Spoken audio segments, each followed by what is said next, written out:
Notre type se réveille, non pas avec un petit déjeuner au lit, mais enchaîné dans une pièce secrète et glauque, totalement amnésique. Sa brillante idée suivante? Où exactement se trouve ce donjon 5 étoiles? Puis la question existentielle qui tue.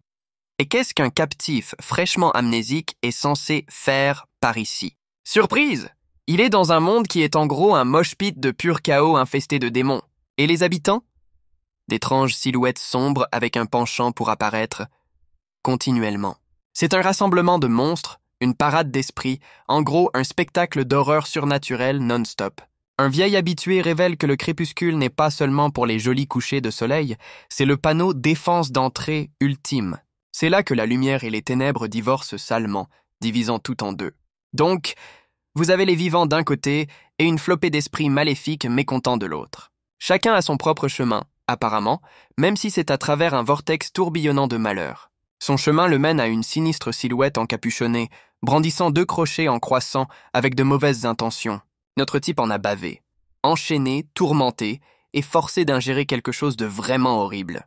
Ajoutant à l'esthétique délicieuse du donjon, des poupées glauques et sans vie suspendues parmi les chaînes. « M'échapper !» hurle son esprit. « Je dois m'échapper !» Un vœu forgé dans la douleur et le désespoir. Il lutte avec le temps perdu, se demandant depuis combien de temps il est piégé dans ce corps inconnu. Des flashs cauchemardesques reviennent. Un bourreau masqué, un repas forcé et bizarre, et une misère sans fin. Soudain, une opportunité. L'étrange vieille femme et la petite fille sont parties, c'est maintenant ou jamais. Ces lourdes chaînes ne sont pas seulement des entraves, elles sont le premier obstacle dans sa tentative désespérée de liberté. Il concentre toute sa volonté restante, ses mains se crispant, se préparant à un effort atroce. Avec une poussée de défi, il commence à utiliser les crochets incrustés, transformant la torture en un outil d'évasion. Il pousse un cri d'agonie, chaque muscle se tendant contre les cruelles entraves. Une sensation vive et discordante le traverse, alors que les chaînes frémissent violemment. Jetant un coup d'œil vers le bas, un maillon a cédé, mais sa lutte désespérée est loin d'être terminée. Puis, un pas délibéré se fait entendre à proximité, annonçant une arrivée importune venue des ombres. En effet, une nouvelle silhouette encapuchonnée se matérialise, son regard invisible fixé sur notre protagoniste piégé. Son esprit s'emballe, pesant les options terrifiantes. Est-ce un sauveur ou un autre bourreau? La mystérieuse arrivée brise le silence, sa voix froide. Où est la vieille femme? Essayant de paraître imperturbable, il répond « Elle est sortie! Vous la cherchiez ?»« Je vois, » considère la silhouette, ses mots menaçants s'estompant. « Alors je n'ai d'autre choix que de... »« Sauf la chercher !» rugit-elle, la capuche tombant pour révéler un visage véritablement horrifiant aux dents acérées. Le monstre révèle son grief. Mémé a apparemment ruiné son mojo spirituel lors d'une séance d'entraînement paisible. Il détaille ensuite sa servitude forcée et sa dose quotidienne de eau croupie et infecte, gracieuseté de la vieille femme. Soudain, bam! Une planche de bois frappe la créature, qui était sur le point de mettre à exécution sa vengeance de petit-fils Napping. Notre type, momentanément libre, lève les yeux alors que son sauveur inattendu fait son entrée. Surprise, c'est Mémé! Elle explique que le monstre a pris la grosse tête après qu'elle l'ait laissé garder un cadavre pendant 2 décennies. Debout avec la petite fille, elle déclare que l'ingratitude du monstre pour avoir blessé son petit-fils signifie qu'il n'y aura plus de chance. Les yeux flamboyants, la vieille femme jure d'offrir à l'esprit ingrat un adieu enflammé. Elle se lance alors sur le démon aux dents acérées, qui hurle de surprise et de douleur. La bataille est engagée! Mémé assène un coup puissant, en voyant l'entité sombre chanceler. Pour ne pas être en reste, la petite fille bondit en action, griffe dehors, prête à défendre sa famille. Notre type est toujours sous le choc, essayant de digérer cette réunion de famille chaotique. Il regarde Mémé et la fille revenir, se demandant si une planche de cercueil est vraiment devenue un esprit vengeur. Mémé note son réveil précoce et sa vitalité surprenante, presque impressionnée. Elle mentionne ensuite cryptiquement son rétablissement imminent, à sa grande stupéfaction. Il exprime enfin sa confusion, exigeant de savoir pourquoi il est toujours attaché. « Tu es malade ?» déclare Mémé simplement, « et je traite ta maladie. » Il ricane. « M'enchaîner, c'est votre idée d'une journée au spa, alors ?» Elle insiste sur le fait que son état est grave, mais il en a assez des énigmes. La petite fille intervient. Frère Oma ne se souvient plus de Mémé, ajoutant une autre couche au mystère. Elle révèle que le clan Ming a envoyé un esprit après lui, et que Mémé est celle qui a sauvé son âme. La petite fille révèle les méthodes intenses de Mémé. Des sorts, une soupe étrange, et une viande spéciale pour empêcher son âme de s'échapper. Malheureusement, Hong Tang ajoute que bien que frère Oma n'essaie plus de fuir, il ne les reconnaît pas. Oma est abasourdi, se demandant si ce traitement bizarre signifie qu'il est vraiment son petit-fils. Mémé expire simplement, une reconnaissance silencieuse de la situation étrange. Elle lui assure que l'amnésie est normale après la stabilisation de l'âme et qu'il est en voie de guérison. Mémé révèle alors sa lignée cruciale, le dernier de la famille O que le clan Ming ne vaincra pas. Se sentant légèrement remis, Oma négocie « Si je vais mieux, ces chaînes peuvent-elles être enlevées pour un vrai repos ?» L'expression de Mémé se durcit, une réplique silencieuse et cinglante à sa supplique pleine d'espoir. Pourtant, elle concède le tourment, offrant de le détacher s'il le désire sincèrement. Soudain, la petite Hong Tang apparaît derrière lui, annonçant joyeusement « Alors je vais le faire !» tandis qu'Oma semble surpris. Avec un sourire joyeux, la petite Hong Tang se met au travail sur ses satanées chaînes. Un craque retentissant résonne alors que les entraves cèdent avec une facilité surprenante. Oma s'effondre sur la dalle de bois, enfin déchaînée mais complètement désorientée. Hong Tang se penche près de lui, un « hé-hé » malicieux s'échappant de ses lèvres. Elle procède ensuite à ajuster quelque chose sur son épaule avec une force surprenante. Oma grimace, complètement déconcertée par l'idée que cette petite terreur se fait de l'aide. Mémé réapparaît, songeant à voix haute aux circonstances suspectes de la mort d'un ancien Tsui. Elle établit de manière menaçante un lien entre la planche de cercueil vengeresse et le cadavre agité de l'ancien Tsui, laissant présager d'autres ennuis. Se tournant vers Oma, elle l'avertit que son état affaibli est un aimant pour les esprits maléfiques, donc pas question de s'aventurer dehors. « Je vais te soigner !» déclare Mémé. « Attends juste ici !» avant de fermer la porte d'un clic décisif. L'expression pensive de Mémé persiste alors que la porte se referme, laissant Oma à ses pensées. Les yeux d'Oma dardennent alentour, une perle de sueur trahissant sa recherche désespérée d'une issue. Il aperçoit un masque grotesque, l'avertissement glaçant de Mémé sur les « esprits maléfiques » résonnant dans son esprit. La pièce est une collection bizarre d'artefacts troublants. Oma remet en question la santé mentale de son environnement. Malgré ses blessures, la volonté de survivre s'enflamme. Il lutte pour se relever, chaque mouvement étant une agonie. Son regard se fixe sur les chaînes abandonnées. S'échapper de cette maison de fous est désormais son unique objectif. Pourtant, une nouvelle complication surgit, une ombre de doute vacillant dans ses yeux déterminés. La petite Hong Tang, chaînes à la main, offre un « Ne t'inquiète pas, frère Oma, je te surveillerai de près », d'une douceur inquiétante. Ailleurs, une bagarre soudaine et sans rapport éclate, une pauvre âme se faisant rouer de coups tandis qu'un enfant crie à l'injustice. L'agresseur lance un « désolé » qui atterrit à peu près aussi bien que son coup précédent, laissant sa victime spectaculairement réarrangée. Oma est allongée sur le lit rudimentaire, la petite Hong Tang assise à proximité, surveillante d'un calme troublant dans la pièce sombre. Il regarde sa main, puis son torse, un point d'exclamation trahissant sa soudaine réalisation. Sa blessure à la poitrine a cessé de saigner. Apparemment, le simple coup de langue de Hong Tang a fait l'affaire. Oma observe la petite fille, son sourire étrange, semblable à un masque, le faisant douter de sa véritable nature. Ignorant sa douleur, Oma demande « Toi, quel est ton nom et ta relation avec la vieille femme ?»« Mon nom est Hong Tang, » répond-elle joyeusement. « Mémé m'a trouvé dehors et m'a emmené avec elle. » Toujours méfiant, Oma plisse les yeux. « Toi, quel âge as-tu » Hong Tang penche la tête. « Je ne sais pas. Mais je suis avec Mémé depuis 7 ou 8 ans. 7 ou 8 ans ?» L'œil d'Oma s'écarquille d'incrédulité devant son apparence sans âge. Alors que Hong Tang est assise tranquillement, la suspicion d'Oma grandit. Si elle n'est pas ce qu'elle semble être, elle pourrait être un autre esprit maléfique, et l'évasion devient encore plus urgente. L'attention d'Oma se porte vivement sur Hong Tang, qui est intensément concentré sur un bol de l'autre côté de la pièce. Il examine le contenu. Un morceau de viande à l'aspect suspect, probablement la nourriture spéciale pour l'âme de Mémé. Oma brandit le fruit défendu. « Tu ne meurs pas d'envie d'en manger ?» tandis que Hong Tang bave pratiquement. « Non, je ne veux pas !» s'exclame-t-elle, un peu trop sur la défensive au goût d'Oma. Une lueur rusée brille dans les yeux d'Oma. Cette petite terreur pourrait bien avoir une faiblesse exploitable après tout. Se levant lentement, Oma la tente davantage. « Tu peux y goûter !» Sa voix une invitation sournoise. Hong Tang serre le bol, la viande luisante une tentation presque insupportable, ses yeux écarquillés de désir. Elle panique intérieurement. « Non, je ne dois pas ! Mémé a coupé cette viande du grand maître cuit juste pour frère Oma !»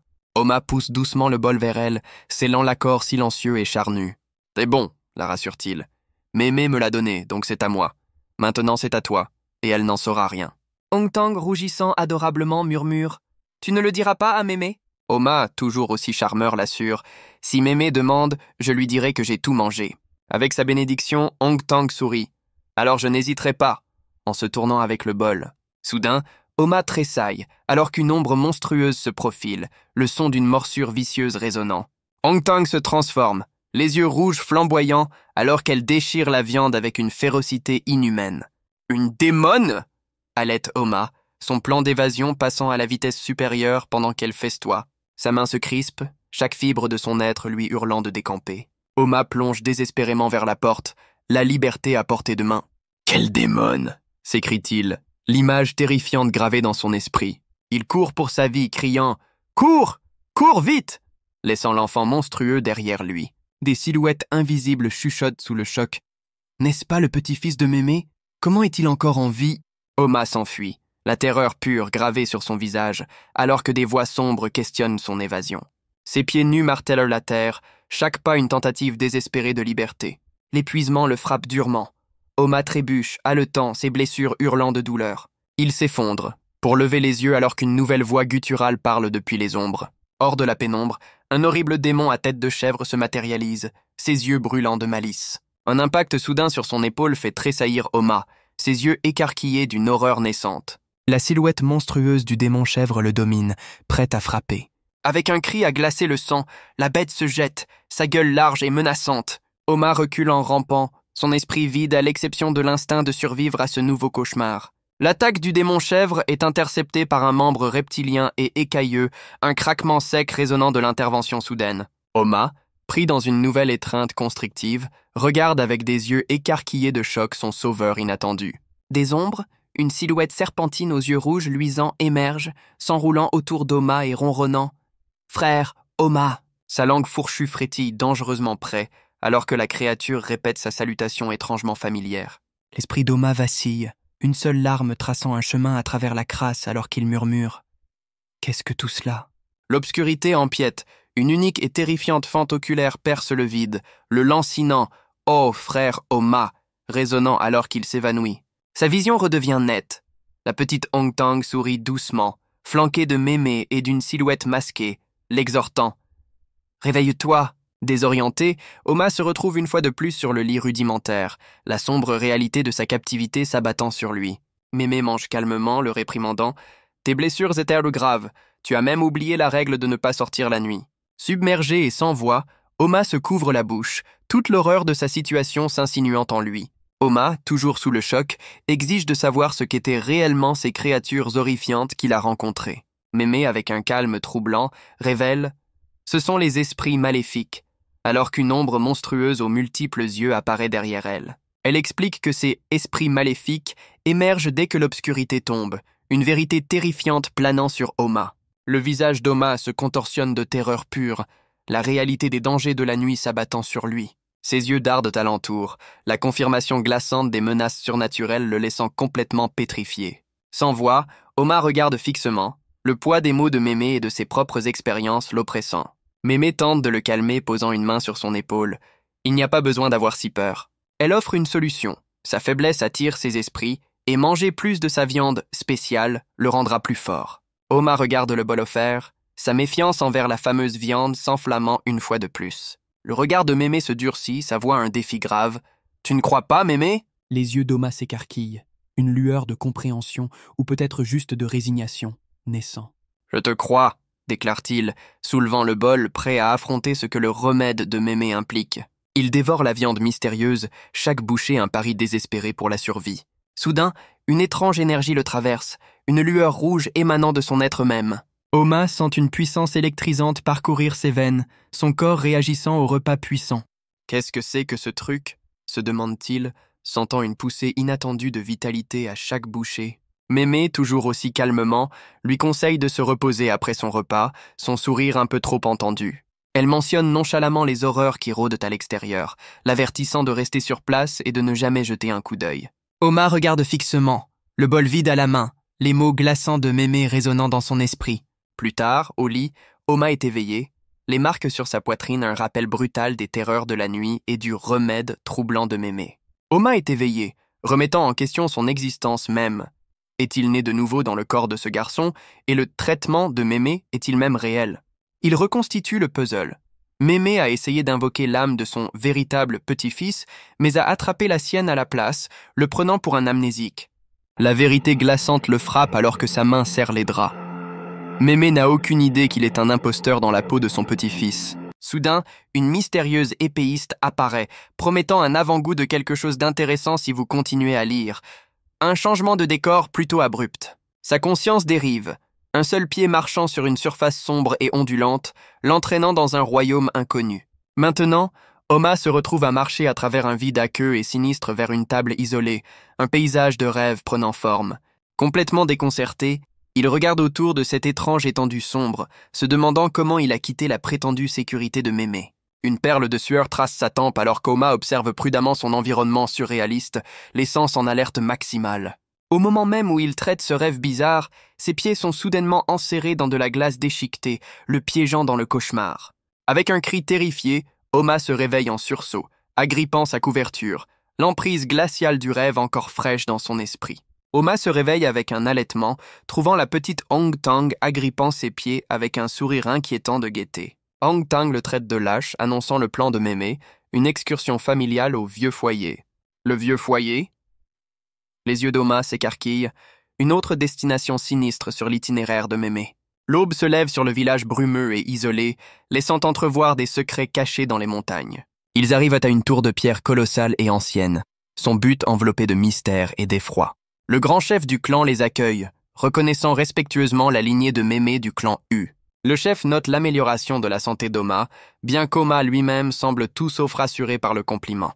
Avec une pointe d'inquiétude, le chef interroge la décision de Mémé d'amener Oma dans un lieu si menaçant. Un autre villageois suggère nerveusement qu'Oma a besoin de plus de repos, pas d'une visite à la fosse tristement célèbre. Mémé, inflexible, rétorque que son rétablissement est précisément la raison pour laquelle il doit entrer dans le vieux foyer, ne laissant aucune place à la discussion. La petite Hong Tang tire un Oma surpris en avant, ne prenant clairement pas non pour une réponse. Mémé les fait marcher vers la tour, déclarant « Si les ancêtres ne le protègent pas, qui le fera ?» Tandis que les villageois regardent, impuissants. Le chef du clan, l'air sombre, admet à un autre ancien « Nous ne pouvons rien faire !» face à la volonté de faire de Mémé. Alors qu'Oma est traîné à l'intérieur, un villageois défend les actions de Mémé. Qui oserait l'arrêter? Elle soigne nos maladies. Mémé, toujours aussi énigmatique, déclare devant le seuil lumineux. Voyons quelle sera la volonté des ancêtres vénérés alors. Les yeux d'Oma s'écarquillent d'appréhension alors qu'il pénètre dans la lumière sinistre de l'intérieur de la tour. À l'intérieur, une vaste chambre sombre révèle une fosse massive et ténébreuse en son centre, attendant. Debout près de la fosse, marquée par un crâne monstrueux, Oma se demande morbidement « Est-ce un endroit pour brûler les gens ?» Mémé, à une table de cérémonie, ordonne à Oma « Agenouille-toi, laisse les ancêtres vénérés bien te regarder. » Oma s'agenouille à contre-cœur devant l'abîme, tandis que Mémé prépare un rituel inconnu à la table. Mémé, encapuchonnée et solennelle, joint les mains en une prière fervente. Elle raconte l'histoire du clan U, leur aide au village, et supplie maintenant les ancêtres de les protéger contre les ennemis poursuivants et les petits fantômes. Oma, en sueur, réalise que malgré la terreur, Mémé se soucie sincèrement de son petit-fils, même si c'est le mauvais petit-fils. Soudain, une force invisible tire Oma vers le bas, le plongeant dans l'abîme ténébreux du foyer. Ses yeux s'écarquillant de choc, alors qu'un froid glacial l'enveloppe, se demandant quelle nouvelle horreur cela peut bien être. Des silhouettes éthérées et lumineuses commencent à émerger des profondeurs de la fosse, leurs formes indistinctes mais indéniablement spectrales. D'autres formes fantomatiques s'élèvent, entourant Oma, leur présence silencieuse totalement déconcertante. L'œil d'Oma reflète la lueur étrange, sa peur montant alors que les esprits ancestraux font connaître leur présence. Une entité colossale et grotesque, un maelstrom d'yeux et d'énergie spectrale, plane au-dessus d'Oma depuis le cœur de la fosse. Oma lève les yeux, éclipsé et terrifié, alors que l'esprit ancestral monstrueux fixe son regard sur lui. Oma regarde, pétrifié, alors que l'esprit ancestral colossal prononce un jugement incompréhensible. Soudain, la vision spectrale se fissure comme du verre, les yeux écarquillés d'Oma reflétant l'illusion qui se brise. L'énergie verte terrifiante se brise autour d'Oma, qui lève les yeux, déconcerté par le changement soudain. Tout simplement, les esprits monstrueux disparaissent, laissant Oma et Mémé seuls dans la vaste chambre, complètement confus. Mémé, toujours encapuchonné, regarde les bâtons d'encens se consumer, son expression illisible mais intense. Un lourd silence pèse dans l'air, alors que Mémé semble méditer sur le silence déroutant des ancêtres. Le chef du clan entre, ses pas lourds, résonnants, s'adressant à Mémé du clan Hu, d'un ton sombre. Il explique la sombre vérité. Les ancêtres d'Oma n'ont pas été enterrés ici, donc ces esprits n'offrent aucune protection. Oma digère cette révélation sinistre, se demandant si cela signifie qu'il est vraiment condamné, alors que le chef suggère une autre voie. Mémé cependant le regarde avec une résolution glaçante, jurant que les ancêtres connaîtront Oma, même si elle doit les présenter elle-même. Mémé déclare farouchement qu'Oma, le dernier descendant Hu, ne se cachera pas dans le village ni ne subira de mal sous sa surveillance. Oma, toujours sous le choc, crie intérieurement « Mais pourquoi ce terrifiant foyer pour la protection ?»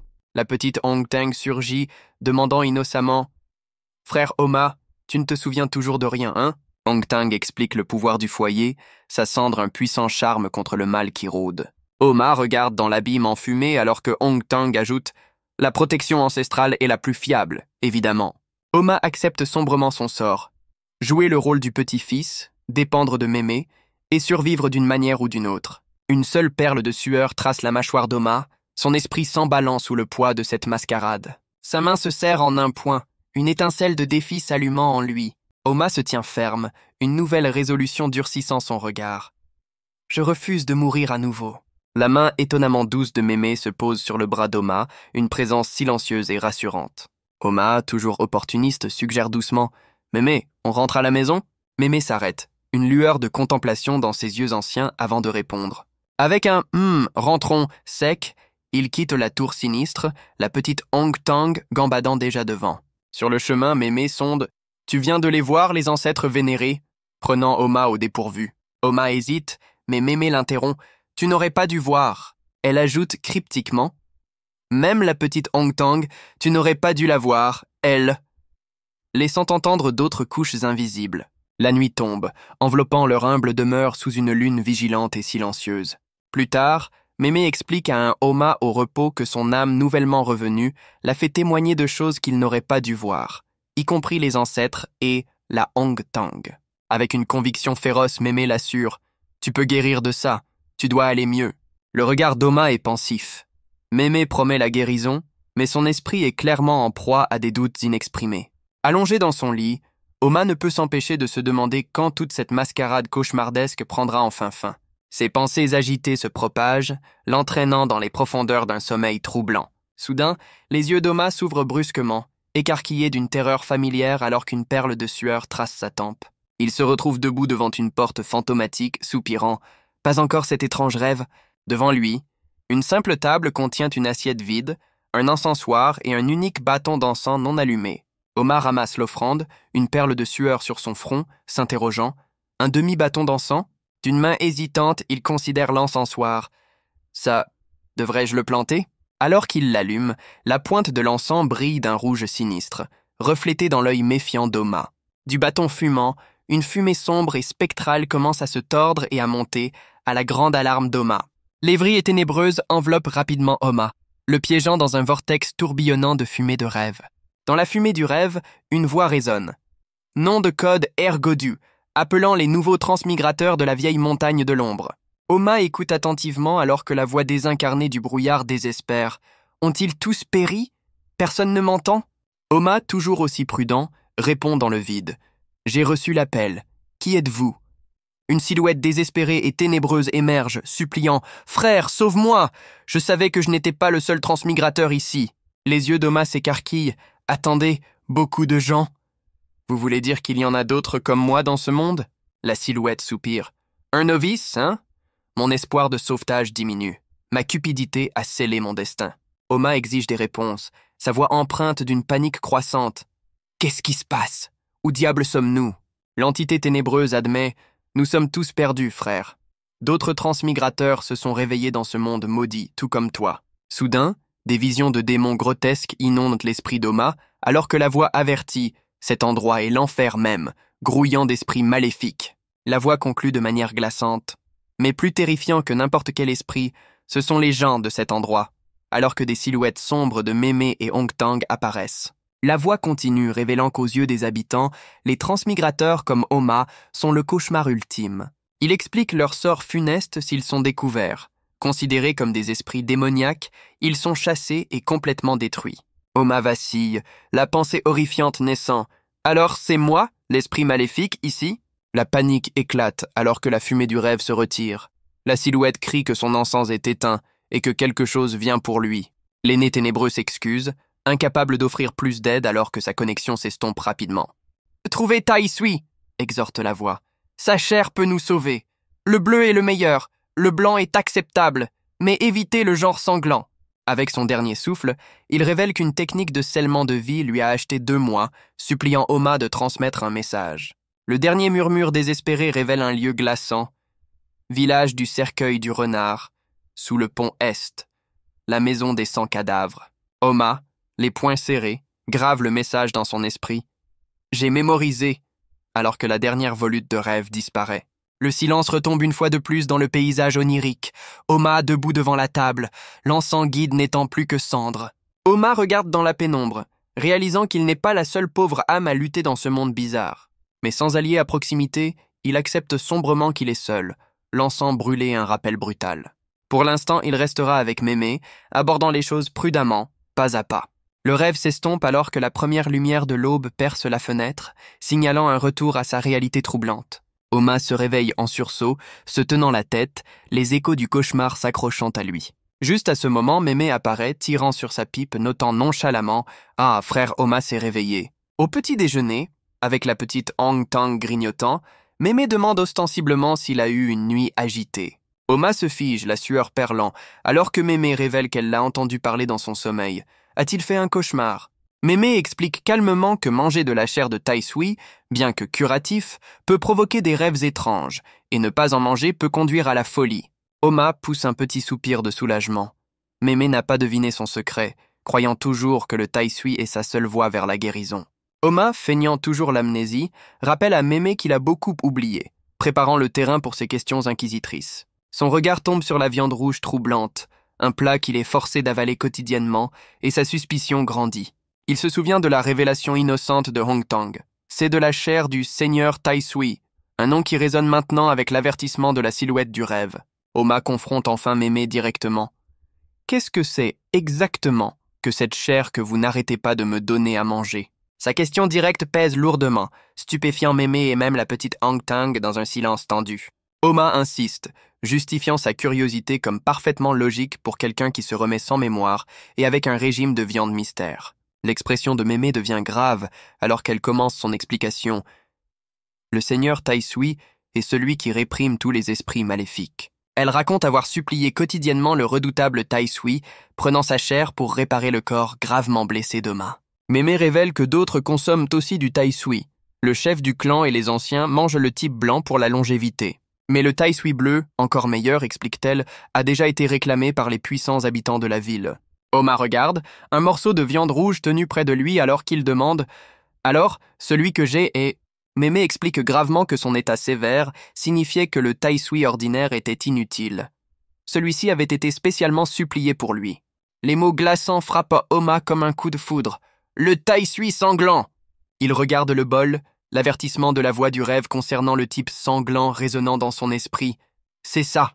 Oma se demande si Mémé est secrètement riche, car cette chair puissante n'a guéri que ses blessures. Rien de plus sinistre, pour l'instant. Mémé, toujours aussi mystérieuse, lui ordonne « Finis vite ton repas et suis-moi ». Oma lève les yeux, surpris, alors que Mémé déclare « Je vais t'emmener trouver un maître pour apprendre quelques techniques ». Une bouffée d'air nerveuse s'échappe d'Oma, alors qu'il s'aventure dans une forêt brumeuse et menaçante. Mémé ouvre la voie, Oma et la petite Hong Tang la suivant plus profondément dans les bois sinistres. Oma navigue prudemment sur le sentier traître et couvert de racines, s'avançant dans l'inconnu. Les branches noueuses et ténébreuses de la forêt semblent se tordre d'une présence invisible. Il s'enfonce plus profondément, Oma suivant Mémé à travers les bois troublants et bruissants.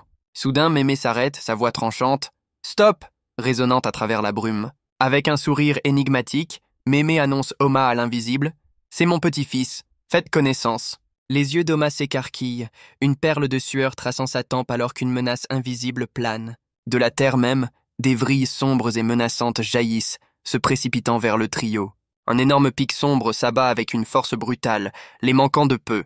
Mémé, imperturbable, frappe son bâton, déchaînant une onde de choc puissante et ardente. L'explosion se propage vers l'extérieur, une barrière protectrice se formant autour d'eux dans la forêt hostile. Oma soupire de soulagement, marmonnant « Heureusement que Mémé est là !» réalisant les véritables dangers qui rôdent au-delà du village. La petite Hong-Tang intervient. L'énergie sombre de tout le monde est forte, plus les cendres sacrées, mes frères Oma. Tu es différent. Avec un sourire d'une innocence glaçante, elle ajoute « Parce que frère Oma est plus délicieux », faisant frissonner Oma. Mémé, toujours la chef énigmatique, fait signe depuis l'avant. « Oma, viens ici !» Elle lui ordonne « Nous avons rencontré une connaissance. Incline-toi respectueusement, puis marche 15 pas en avant et attends. » Oma aperçoit la connaissance, un simple piquet de bois usé planté dans la terre. Confus mais obéissant, Oma s'incline profondément devant le modeste poteau en bois. Comme pour accuser réception du geste, la menaçante vrille sombre se rétracte rapidement dans le sol de la forêt. Oma la regarde disparaître, songeant « Mémé a des talents, alors ne peut-elle pas simplement bannir ces choses ?» Hong-Tang clarifie avec un regard entendu « Mémé est une marcheuse d'esprit. Elle attire les esprits, ne les chasse généralement pas. » L'esprit d'Oma s'emballe. Marcheuse d'esprit? Est-ce un titre ou une sorte de pouvoir spécial? Oma, toujours curieux, interroge Hong-Tang sur ce nouveau maître et si ses compétences surpassent celles de Mémé. Hong-Tang, regardant vers le ciel ouvert, confirme qu'ils sont à l'extérieur du village, en route vers le deuxième maître. Avec une expression inquiète, Hong-Tang avoue qu'elle est terrifiée par ce deuxième maître, n'osant même jamais entrer chez lui. Oma songe que pour effrayer la petite Hong-Tang, ce deuxième maître doit posséder des capacités vraiment redoutables. Une vue aérienne révèle leur destination. Une habitation solitaire nichée dans une clairière forestière brumeuse. Soudain, la scène passe à des points puissants frappant l'air, signe d'un entraînement intense à proximité. Un homme robuste aux cheveux blancs, pipe à la main, observe froidement une rangée de jeunes hommes pratiquant leurs arts martiaux. L'œil perçant de l'homme imposant tressaille, sentant leur approche de loin. Les dominants, l'homme s'adresse à Mémé. « Grande sœur, vous avez vraiment amené le garçon ?» Les yeux d'Oma s'écarquillent, observant les jeunes hommes s'entraîner, réalisant que ce maître commande sa propre force. Le maître imposant tend la main, sa main massive éclipsant la tête d'Oma, un point d'exclamation silencieux flottant dans l'air. Oma panique intérieurement. « Oh non, ce type peut-il voir à travers ma comédie d'amnésie ?» Une main ferme se pose sur la tête d'Oma, une pression silencieuse qui en dit long. « Garçon, pourquoi ne me salues-tu pas ?» gronde le maître, incitant Mémé à instruire Oma qui offre précipitamment ses respects. Mémé explique l'amnésie et les blessures passées d'Oma, le maître notant sombrement « La main de ce clan a été vraiment dure. » Le regard du maître s'aiguise. « Est-ce que cette chose est toujours là ?» demande-t-il, laissant Oma complètement déconcertée. Le visage de Mémé s'assombrit alors qu'elle confirme « Le clan Ming ne s'arrête jamais tant qu'ils n'ont pas atteint leur but. »« Je l'ai blessé avant, » déclare le maître. « Mais si je ne m'en occupe pas, la paix est hors de question. » Oma regarde dans les profondeurs menaçantes des bois voisins, une terreur silencieuse s'insinuant. Mémé déclare « Les ancêtres ne le reconnaissent pas, donc il doit apprendre tes techniques, offrant une bourse au maître. » Le maître pipe à la bouche, déclare qu'il doit la vie à Mémé mais que ses compétences sont exclusives. Mémé, avec une détermination féroce, rétorque qu'Oma doit apprendre ses capacités pour le clan U. N'a pas d'autre choix, elle s'agenouille de façon dramatique, ses mots pesant lourdement. Surpris par sa supplique, le maître exhorte Mémé à se relever rapidement. Mémé, toujours à genoux, ordonne à Oma de bien apprendre afin que les esprits maléfiques le craignent. Un sourire doux amer éclaire le visage de Mémé, alors qu'elle dit à Oma de se débrouiller seule pendant un certain temps. Les larmes aux yeux, Oma ne peut qu'articuler « Mémé » alors qu'elle se prépare à partir. Alors que Mémé et Hong-Tang partent, elle assure au maître « Soyez tranquille, je prendrai bien soin de ce corps. » Le maître tire Oma, réprimandant sa sentimentalité, promettant un retour à la maison après avoir maîtrisé les techniques. D'autres apprentis observent, chuchotant à propos du petit-fils de la marcheuse d'esprit et de sa faiblesse apparente. Oma surprend les chuchotements des apprentis sur sa prétendue paresse, se demandant s'ils connaissent la vérité sur le passé de son corps. Le maître laisse échapper une touxe retentissante, mettant instantanément fin au commérage. Il dit à Oma de ne pas s'inquiéter de sa constitution faible, car Mémé l'a envoyé ici pour devenir fort, ce qui aurait dû être fait depuis longtemps. Le maître révèle que cette chose craint l'effort, et que Oma sera bientôt capable de la dissiper d'un simple souffle. Quand un apprenti mentionne que les ancêtres ne protégeront pas Oma, Le maître rétorque qu'un bon entraînement rend la protection ancestrale inutile. Le maître tire une bouffée contemplative de sa pipe distinctive, un petit nuage de fumée s'échappant. Il pose alors une question profonde. Comment les vivants peuvent-ils compter sur les morts pour leur vie? Oma reste complètement bouche bée, une perle de sueur se formant alors qu'il digère la philosophie intense du maître. Assez de paroles en l'air, bugle le maître, ordonnant à tout le monde de courir 20 miles autour de la zone jusqu'au coucher du soleil. La mâchoire d'Oma tombe, 20 miles. Cette intensité d'entraînement est déjà hors norme. Les pieds d'Oma martèlent la terre le mot infernal, capturant parfaitement son premier aperçu de cet entraînement brutal. Haletant, Oma se pousse, sentant déjà la brûlure du régime intense du maître. Il jette un coup d'œil en arrière, stupéfait de voir que les autres apprentis ne sont que des points au loin, leur endurance totalement inhumaine. La vision d'Oma se brouille, la forêt tourbillonnant alors que l'épuisement fait des ravages sur son corps déjà affaibli. Le monde se rétrécit à une mince bande de lumière. Il atteint clairement sa limite absolue. Et il s'effondre. Oma s'écroule, complètement épuisé, la course de 20 miles s'avérant trop difficile. Le maître apparaît, notant avec surprise que les 3 tours d'Oma montrent de bonnes bases, incitant un Oma curieux à s'enquérir de la viande de montagne. Oma clarifie. Mémé me donnait toujours quelque chose qu'elle appelait viande de tai sui, tous les jours. Les yeux du maître s'écarquillent. Viande de tai sui? Quotidiennement, votre mémé est exceptionnellement gentille, c'est un privilège rare. Une perle de sueur coule sur le visage d'Oma alors qu'il digère cette révélation. La nourriture spéciale de mémé était plus importante qu'il ne l'avait jamais su. Oma, toujours sous le choc, déglutit et demande au second maître de cracher le morceau. Qu'est-ce que ce tai sui, réellement? Alors que le soleil plonge sous l'horizon, le maître commence sa grande explication. Voyez, une masse colossale et frémissante de chair de montagne, le légendaire tai sui, une source séculaire de nourriture de sang. Cette entité bizarre se régénère sans fin, un cycle macabre de coupe et de repousse. Oma a la nausée, absolument dégoûté par la vue, tandis que le maître reste imperturbable. Le maître, avec un soupir, admet qu'il n'aurait pas montré ce spectacle à Oma s'il avait réalisé que l'amnésie était si grave. L'esprit d'Oma s'emballe. Ils m'ont nourri de cette chose horrible. La réalisation le frappe comme un coup de poing dans le ventre. « Chanceux garçon !» souffle le maître. « Tu n'as aucune idée des efforts que Mémé a déployés pour te procurer ce tai sui. » Oma, complètement déconcerté, se redresse, exigeant de savoir quel sacrifice Mémé a fait. Le maître, maintenant assis à côté d'Oma, pose une question glaçante. « Vous êtes-vous déjà demandé pourquoi tant d'esprits maléfiques rôdent juste au-delà de votre village ?» Le maître révèle la nature à double tranchant du tai sui. Un prolongateur de vie qui agit malheureusement comme un aimant à esprit maléfique. Il continue. Et Mémé possède une capacité remarquable. Somos faisant d'elle la seule assez forte pour braver les esprits et récolter le tai sui. Tirant sur sa pipe, le maître enfonce le clou. Votre existence paisible, tout cela grâce à son sacrifice. Oma reste sans voix, le poids de cette révélation s'installant alors que la fumée s'échappe des lèvres du maître. Contemplant la chair colossale, le maître ajoute un détail crucial. Ne vous laissez pas tromper par sa taille. Tout monsieur tai sui n'est pas sûr à manger. Il détaille les dangers du tai sui noir qui peut corrompre les individus ou déformer leur perception de la réalité. Seul le tai sui blanc, baigné de soleil et blanchâtre, est bénéfique, nourrissant le corps au-delà de la nourriture ordinaire. Le maître lâche alors une autre bombe. Je soupçonne que Mémé vous nourrit habituellement de tai sui vert, n'est-ce pas? Laissant Oma complètement perplexe.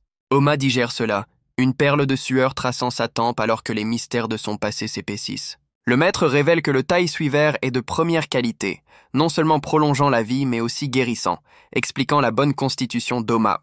Mais cette viande miracle n'est pas un buffet à volonté.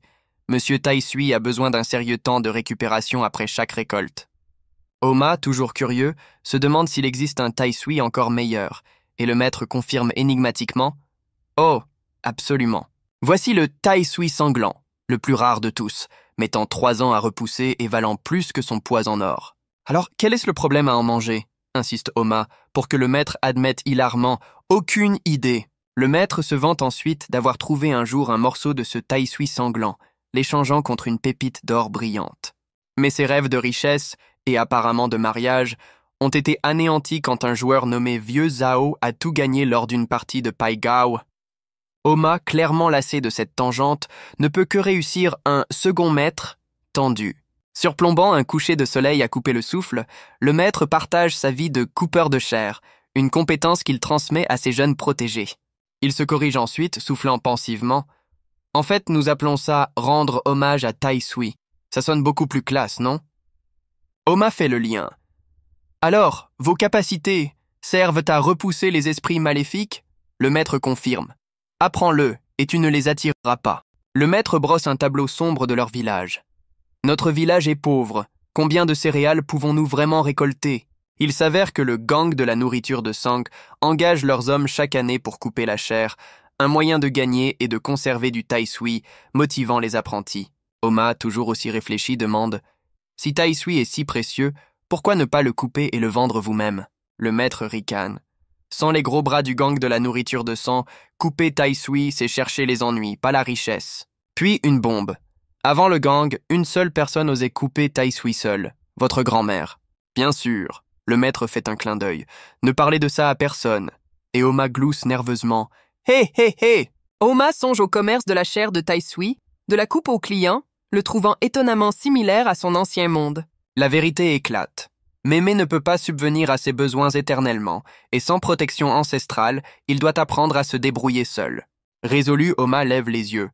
Second maître, comment puis-je apprendre vos capacités? Le second maître sourit narquoisement. Apprendre mes capacités n'est pas une tâche facile, garçon. Soudain, Oma se retrouve soulevé sans ménagement par la peau du cou. Pas de temps à perdre, commençons tout de suite, tonne le maître, jetant Oma sur son dos. Il explique. Ta constitution est bonne, et Mémé a insisté sur l'urgence, alors j'allumerai ton fourneau en premier ce soir. Avec une vitesse incroyable, le maître bondit alors à travers les bois qui s'assombrissent, Oma n'étant qu'un passager. Arrivant essoufflé, Oma apprend la première étape énigmatique. Pour allumer le fourneau, trouve une mère adoptive. Le maître fait un geste. Petit Oma, prosterne-toi et sois respectueux devant elle. Ah, prononce Oma, alors que le maître présente un arbre colossal et noueux comme sa nouvelle mère adoptive. 3 prosternations pour les dieux et 4 pour les démons, détaille le vieil homme. Pour que ta mère adoptive puisse le supporter et t'accepter. Tapant l'écorce ancienne, le maître demande avec confiance à l'arbre. N'est-ce pas, mère adoptive? Le maître présente formellement Oma à l'arbre ancien, demandant sa protection et une petite branche. Avec une dernière tape, le maître semble obtenir l'approbation silencieuse de l'arbre, tandis qu'Oma regarde simplement, abasourdi. Une main cueille doucement un brin de saule de 3 pouces de la mère adoptive. « Merci, mère adoptive !» rayonne le maître, brandissant la branche de saule fraîchement acquise. Oma transpire, sentant que cette cérémonie d'adoption arboricole ne s'est peut-être pas déroulée parfaitement. Bien. Soudain, un lourd bâton s'abat à proximité, annonçant un visiteur inattendu, et probablement peu impressionné. Alors que le maître et Oma se tournent, une silhouette redoutable avec un énorme maillet en bois émerge des ombres. C'est Mémé, l'air mécontent, alors que la petite Hong Tang révèle la désapprobation de Mémé à ce qu'Oma apprenne les méthodes du maître. Le maître s'enfuit une fois de plus avec Oma, tandis que Hong Tang explique sa peur que les compétences du maître n'éloignent Oma. Mémé, son expression inflexible, clarifie qu'elle ne sous-estime pas le pouvoir du second maître, laissant entendre une préoccupation plus profonde. Mémé soupire, son regard fixé sur le duo en fuite, une pointe de résignation dans ses yeux.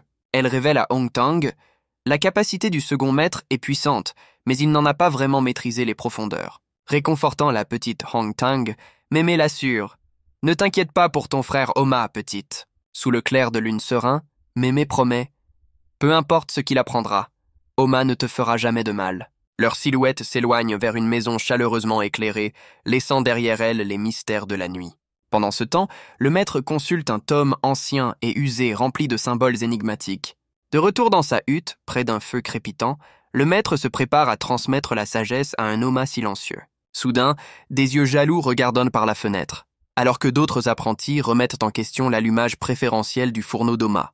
Le maître, très subtilement, rugit en retour. « Si ça vous dérange tant, allez supplier vos papas pour du Tai Sui vert de première qualité. » Avec un claquement décisif, la fenêtre se ferme, laissant les apprentis grincheux dehors dans le froid. Le maître, tirant sur sa pipe, note les récents ennuis d'Oma avec les esprits. N'est-ce pas? Oma, en sueur, confirme une sensation constante et troublante d'être observé. De manière intrigante, Oma révèle que cette terreur disparaît complètement en présence du second maître. Avec une bouffée entendue, le maître exhale un nuage de fumée, son expression illisible. « C'est parce que mon fourneau brille encore, déclare-t-il, une vision de feu intérieur flamboyant. Dominant Oma, le maître déclare sans embâge « Mais je ne peux pas te protéger éternellement, et ta grand-mère non plus. » Son regard intense, le profil du maître montre une sombre détermination. Les yeux d'Oma s'écarquillent, la dure réalité de sa situation s'imposant à lui. Agenouillé près de l'âtre, le maître prépare une marmite sur le feu maintenant rugissant. La marmite repose de manière menaçante sur les flammes, laissant présager la prochaine étape de l'entraînement d'Oma. Le maître, avec une bouffée de sa pipe, attise le feu rugissant, Oma observant attentivement alors que son entraînement commence véritablement. Il explique que le fourneau est un feu intérieur, une énergie spirituelle déchaînée qui repousse les forces malveillantes. Cette énergie vitale, une fois le fourneau allumé, se concentre, un puissant phare contre les ténèbres. « Ton corps deviendra un grand fourneau de feu, » déclare le maître. « Alors tu pourras affronter les esprits maléfiques. » Oma sourit, réalisant que cet entraînement mystique dépasse de loin la science. Mais il est prêt pour ses vrais arts. Avec impatience, Oma se lève, demandant au second maître « Alors, que dois-je faire ?»« Ne te précipite pas, conseille le maître faisant un geste mystérieux. D'abord, viens voir ici. » Devant Oma se dresse un énorme piquet de bois et le maître donne un simple ordre. Essaie de le déplacer. Oma agrippe la grosse bûche, ses mains encerclant à peine sa circonférence formidable. Forçant de toutes ses forces, Oma trouve le piquet absolument immobile, à sa grande surprise. Oma recule alors que le piquet le fixe soudainement avec un visage spectral terrifiant. Une force invisible provenant de la bûche envoie Oma culbuter en arrière sous le choc. « N'aie pas peur !» rassure le maître, sa main fermement posée sur le piquet maintenant étrangement animé. Il l'appelle un piquet fantôme en bois, expliquant qu'il s'enracine, défiant même les membres les plus forts du clan. Pour déloger une telle entité enracinée, le maître déclare énigmatiquement « Il faut du feu » ou « une autre méthode ». L'aura du second maître s'embrase, sa puissance brute crépitant presque visiblement autour de lui. Avec une puissante expiration, il déchaîne une explosion concentrée d'énergie spirituelle directement sur le piquet. Oma regarde, abasourdi, alors que l'énorme piquet de bois se brise en d'innombrables morceaux sous ses yeux. « C'est l'avantage d'allumer le fourneau », déclare le maître. « Un seul souffle peut gravement blesser les esprits maléfiques. » Il révèle que ce coup puissant est la flèche de vie claire, qui peut être amplifiée avec du sang en flèche de sang vital. Le maître révèle avec malice sa source de pouvoir secrète. 60 ans de célibat dévoué. Oma, les yeux écarquillés, demande nerveusement si ce dévouement est un engagement à vie. « Bien sûr que non !» ricane le maître, ramassant un éclat du piquet détruit. Il raisonne que si tout le monde restait célibataire, le clan disparaîtrait et Mémé aurait certainement son mot à dire. Cette méthode ne fait que bloquer la chaleur corporelle, mais quand les pulsions d'Oma deviennent trop fortes, il est temps de changer. Oma transpire à grosses gouttes, imaginant de façon hilarante un cochon plutôt séduisant entouré de roses. « Viens ici et enlève ta chemise !» ordonne le maître, remuant une marmite bouillonnante près du feu. Utilisant le brin de saule, il se prépare à dessiner un talisman, déclarant que cela achèvera l'allumage du fourneau. Avec une fioriture enflammée, le maître marque un symbole lumineux sur la poitrine d'Oma, lui ordonnant de manger et de s'entraîner dur. « Alors commençons !» proclame le maître, son visage obscurci par une aura flamboyante alors qu'il tient le brin maintenant enflammé. Les yeux du maître flambent du même symbole ardent, reflétant la marque qu'il est sur le point de conférer. D'une pression décisive, le maître brûle le talisman lumineux sur la poitrine nue d'Oma. L'œil d'Oma s'écarquille, une secousse d'énergie le parcourant suite à l'empreinte soudaine. Un symbole rayonnant brille maintenant sur la poitrine d'Oma, le cœur même de son fourneau nouvellement allumé. Soudain, un œil sombre et glaçant semble le fixer en retour, sentant le pouvoir éveillé d'Oma. Des mains éthérées se matérialisent depuis les ombres, attirées comme des papillons de nuit par la nouvelle flamme d'Oma. Les formes spectrales convergent, leur contact glaçant tentant de saisir l'essence même d'Oma. Alors que les volutes fantomatiques se dissipent, le maître observe calmement un Oma visiblement secoué. « Qu'est-ce qui ne va pas ?» demande le maître, sa pipe rougeoyant, remarquant la terreur persistante d'Oma. Oma, toujours sous le choc, balbutie. « Non, rien », se demandant si le maître a même vu l'assaut spectral. Le maître ordonne à Oma de mémoriser le talisman, car son pouvoir fera maintenant constamment circuler son feu intérieur. Oma doit guider cette énergie vers son centre, forgeant un fourneau si brillant que les esprits n'oseront pas s'approcher. Si un esprit était assez fou pour essayer, il rencontrerait une chaleur insupportable et pourrait bien disparaître. À la surprise d'Oma, la marque ne brûle pas. Au lieu de cela, une chaleur réconfortante enveloppe son corps. Un Homachibi, Soulagé, transpire, se demandant de façon hilarante si cela prouve qu'il n'est pas un esprit maléfique après tout. Au loin, à travers une forêt désolée et éclairée par la lune, un véhicule solitaire aux phares lumineux apparaît. Un gros plan révèle une silhouette encapuchonnée, les yeux fermés, comme si elle sentait quelque chose ou quelqu'un de loin. La silhouette, une vieille femme avec un bâton, tire d'urgence un petit enfant en rouge, chuchotant « Allons-y !» Ce véhicule solitaire s'éloigne maintenant à toute vitesse, disparaissant dans la vaste étendue sombre. Dans un autre lieu ténébreux, quelqu'un se tient sur une pierre surélevée, observé par des silhouettes indistinctes à l'arrière-plan. Le maître conduit Oma dans une pièce spartiate, l'avertissant que la vie ici ne sera pas aussi douillette que la vie de clan. Avec une bouffée de sa pipe, le maître ordonne à tout le monde de dormir, de se réveiller tôt et de s'entraîner tranquillement. La lourde porte claque, plongeant la pièce dans une obscurité feutrée. Oma s'allonge, entouré d'autres apprentis qui l'observent avec des regards curieux et silencieux. Des chuchotements s'élèvent, certains envient l'allumage rapide du fourneau d'Oma, d'autres le rejettent comme le garçon arrogant de Mémé. Oma ne les écoute pas, résolu à se concentrer uniquement sur l'entraînement du second maître. Alors qu'Oma médite, son corps commence à luire, le talisman sur sa poitrine rayonnant de puissance sur un fond cosmique. Une sensation chaude et merveilleuse se répand dans Oma. Le fourneau fonctionne, et il se demande pourquoi Mémé ne l'a pas envoyé plus tôt. Soudain, une force invisible semble se précipiter vers Oma, perturbant sa méditation sereine. Une brise glaciale coupe la chaleur, et la main d'Oma, dans sa vision méditative, commence à se fissurer comme de la glace. Oma panique, alors que ses membres, au lieu de se réchauffer, deviennent terrifiants de froid. Il se serre la poitrine. Le fourneau rétrécit, et un froid anormal émane de lui. Les mots du second maître résonnent. Seuls les vivants possèdent une énergie vitale, plongeant Oma dans l'effroi. Une vision horrifiante fulgure, faisant se demander à Oma s'il a d'une manière ou d'une autre basculé dans le royaume des morts. L'aube se lève, peignant un ciel paisible, un contraste saisissant avec la crise interne glaçante d'Oma. La voix du second maître tonne sur le terrain d'entraînement, s'adressant à ses jeunes protégés. « Courez !» ordonne-t-il, et les apprentis, Oma parmi eux, sprintent sur une colline escarpée. Oma, visiblement plus faible, lutte pour suivre le rythme des autres apprentis, plus robustes. Il halète, réalisant qu'à chaque pas, son fourneau déjà affaibli diminue davantage. Le désespoir envahit Oma, alors qu'il craint ce qu'il adviendra de lui si son feu intérieur s'éteint complètement. Juste au moment où Oma faiblit, une voix familière l'appelle, offrant une bouée de sauvetage sous forme de nourriture. Il aperçoit la petite Hong Tang agitant la main depuis un sommet lointain, une petite lueur d'espoir avec un panier. C'est bien la petite Hong Tang, son salut joyeux contrastant vivement avec l'état désastreux d'Oma. En l'atteignant, Oma apprend que Mémé est parti pour une mystérieuse course en montagne, laissant Hong Tang avec des provisions vitales. « De la nourriture !» Oma jette un coup d'œil dans le panier, une lueur d'espoir dans ses yeux épuisés. Le panier révèle des petits pains cuits à la vapeur vivifiant et une généreuse portion de précieuse viande de tai sui. Un éclair de génie. Oma relie son frisson débilitant au fait d'avoir sauté sa viande de tai sui hier. La petite Hong Tang transmet la sagesse de Mémé. Plus de viande et plus de compétences égalent un fourneau plus fort et plus chaud. Elle le met en garde de conserver son énergie, car il est encore fragile de sa récente épreuve. Alors qu'Oma se prépare à manger, il se demande si Mémé avait prévu ce dysfonctionnement même du fourneau depuis le début. Ainsi, un seul morceau de viande de tai sui se reflète dans l'œil d'Oma. La clé était si simple. La petite Hong Tang observe avec de grands yeux alors que Oma se prépare à dévorer le repas salvateur. Une vague de soulagement submerge Oma.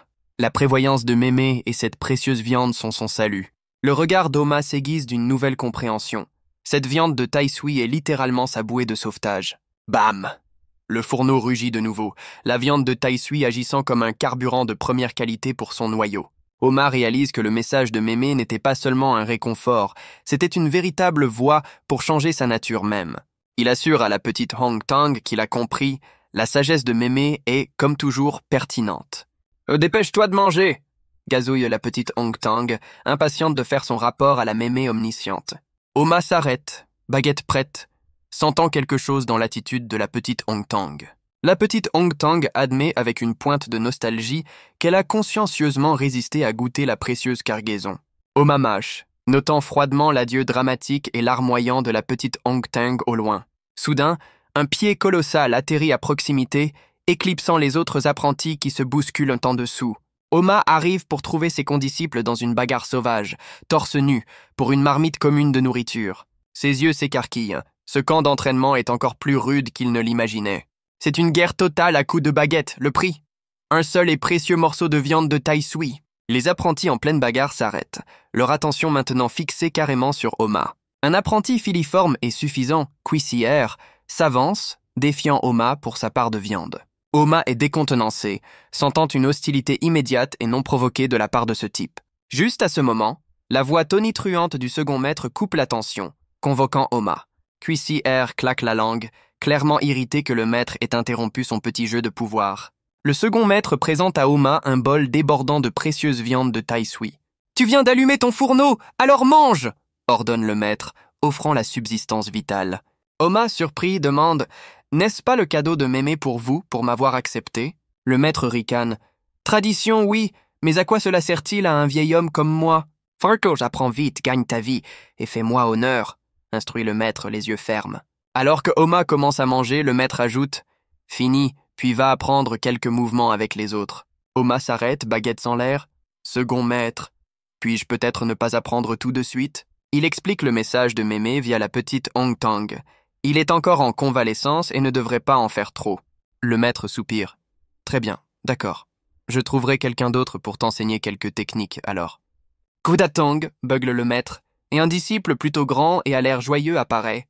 Le second maître désigne Gudatong comme tuteur d'Oma avec un avertissement sévère. Enseigne-lui bien, ou vous aurez tous les deux des ennuis. Oma jauge son nouveau mentor à l'air joyeux, pensant « Ce type a l'air cool. L'entraînement devrait être une promenade de santé. » Oh, l'ironie! Juste au moment où Oma anticipe la paix, des geysers jumeaux de quelque chose éclatent, brisant le calme. Il s'avère que paisible signifie cuissière perturbant leur pose, renversant délibérément de l'eau avec un ricanement. Cuissière, maintenant torse nu et exhibant ses muscles, les réprimande pour leur paresse et les défie ne serait-ce que de penser à la soupe. Dominant Oma, Cuissière se moque de la faveur du second maître, impatient de discipliner lui-même le nouveau venu. Le tyran franchit alors une ligne, ricanant que la paresse quotidienne d'Oma prouve qu'il est aussi inutile que sa grand-mère. Soudain, Oma est en l'air. Les railleries de Cuissière ont dégénéré en une démonstration physique de sa discipline. Des jours de tourment défilent, corvées sans fin et brimades incessantes de Cuissière, qu'Oma avait endurées en silence. Mais insulter Mémé, c'est la goutte d'eau qui fait déborder le vase. Les yeux d'Oma brillent d'une fureur que nous n'avions pas encore vue. Cuissière ricane, défiant Oma. « Et alors si je l'ai fait, tu vas pleurer à Mémé ou tu vas vraiment faire quelque chose ?» Une lueur dangereuse dans l'œil d'Oma signale que sa patience est officiellement épuisée. Il se souvient du visage innocent de la petite Hong Tang. Certaines limites ne peuvent tout simplement pas être franchies. Oma expire brusquement. La décision de riposter est prise. Alimenté par une juste colère, Oma serre le poing, rugissant « Vas-y, amène-toi !» L'atmosphère crépite. Des chuchotements confirment qu'une confrontation est imminente. Des badauds se rassemblent, alors que Oma tient bon, le combat commençant officiellement. Cuissière bombe le torse, suprêmement confiant, tandis que d'autres doutent qu'Oma puisse même encaisser un seul coup. « Tu l'as cherché, morveux ?» sourit Cuissière. « Ne va pas cafeter au maître quand tu seras amoché. » Avec un cri de guerre, Cuissière lance une première frappe féroce droit sur Oma. Les yeux de Cuissière brillant de surprise, son attaque tournant soudainement mal. « Oh là !» Le tyran culbute spectaculairement, Oma semblant complètement déconcerté. Cuissière, le nez en sang et face contre terre, ne comprend pas ce qui vient de se passer. « Ah, quelle supercherie était-ce » bredouille-t-il en se relevant péniblement. « Ma jambe! Quelqu'un m'a tiré la jambe !» Oma, tout aussi stupéfait, regarde au-delà de Cuissière furieux, une question dans les yeux. L'allié secret révélé. La petite main de la petite Hong Tang est montrée en train de creuser la terre, l'architecte du croc-en-jambe. Enragé, Cuissière lance une poignée de terre, Oma esquivant agilement l'attaque désespérée et désordonnée. Oma bloque un autre coup furieux, Cuissière hurlant « Maudit sois-tu !» alors que son plan s'effondre. Juste au moment où Cuissière arme à nouveau son coup, une petite main lui couvre soudainement les yeux, en plein ricanement. Invitée surprise, la petite Hong Tang, maintenant perchée sur le dos du tyran, l'a complètement aveuglée et abasourdie. Cuissière hurle, complètement désorienté par la manœuvre surprise de la petite Hong Tang. Le tyran se débat sauvagement, une petite fille déterminée à gripper à son dos, tandis qu'Oma se demande si cette élimination furtive est même fair-play. Oma esquisse un rare sourire, félicitant silencieusement l'assistance parfaitement exécutée de la petite Hong Tang. D'un pas décidé, Oma marmonne. Il l'a entièrement cherché. Oma arme son coup, déclarant « Je n'ai pas commencé ce combat, mais je vais certainement le finir. » Déchaînant un coup puissant, Oma envoie Quixier voler alors que la petite Hong Tang saute pour s'écarter. Les yeux de Quixier sortent de leurs orbites sous l'effet de la surprise, toute la force de la fureur contenue d'Oma faisant mouche. Le tyran devient un projectile humain, lancé spectaculairement à travers le terrain d'entraînement. Oma se tient debout, le poing toujours tendu, regardant Quixier dégringoler au loin, laissant un nuage de poussière. Les badauds halètent d'horreur, criant à l'aide alors qu'ils réalisent la gravité de la contre-attaque d'Oma.